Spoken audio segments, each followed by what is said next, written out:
Almost 25 years ago, Congress recognized that to combat human trafficking effectively, a system was needed that could help victims escape, get the support that they needed, and if they were willing, aid law enforcement in prosecuting their trafficker.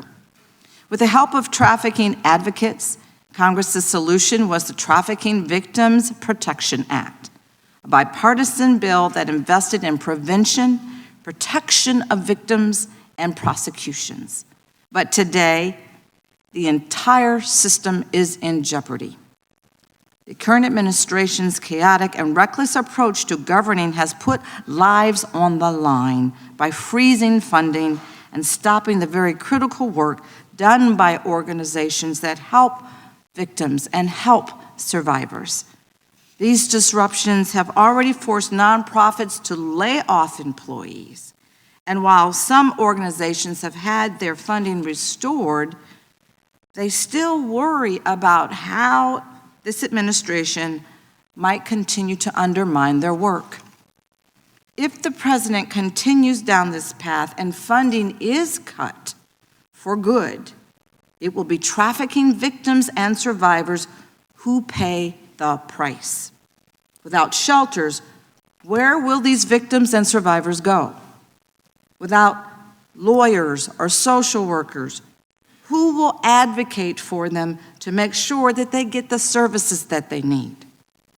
Without assurances of safety, how will victims work with law enforcement in pursuing charges that might prevent a trafficker from reaching new victims? If this administration lets the system fail, victims will have nowhere to turn. And that is exactly what traffickers want. When victims feel like they have nowhere to go, traffickers can promise them safety, then turn on them to resume their exploitation. Now, I'm sure that there may be some out there who still think that this issue doesn't affect them. But the reality is that human trafficking and online exploitation, both in the United States and abroad, it harms all Americans.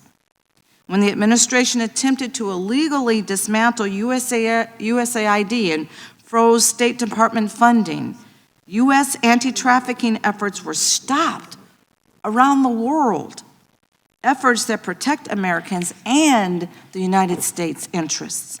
For example, USAID has been working to combat online operations in South Asia known as scam farms, which use forced labor to scam Americans.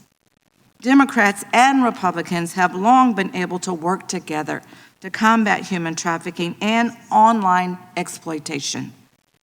At this moment, and I believe this is possible, but at this moment, we need our Republican colleagues to stand with us in calling on the administration to stop the chaos and stop the disruptions. Join us in protecting these very vital programs and organizations and their funding so that we can truly protect the victims and survivors of these reprehensible crimes.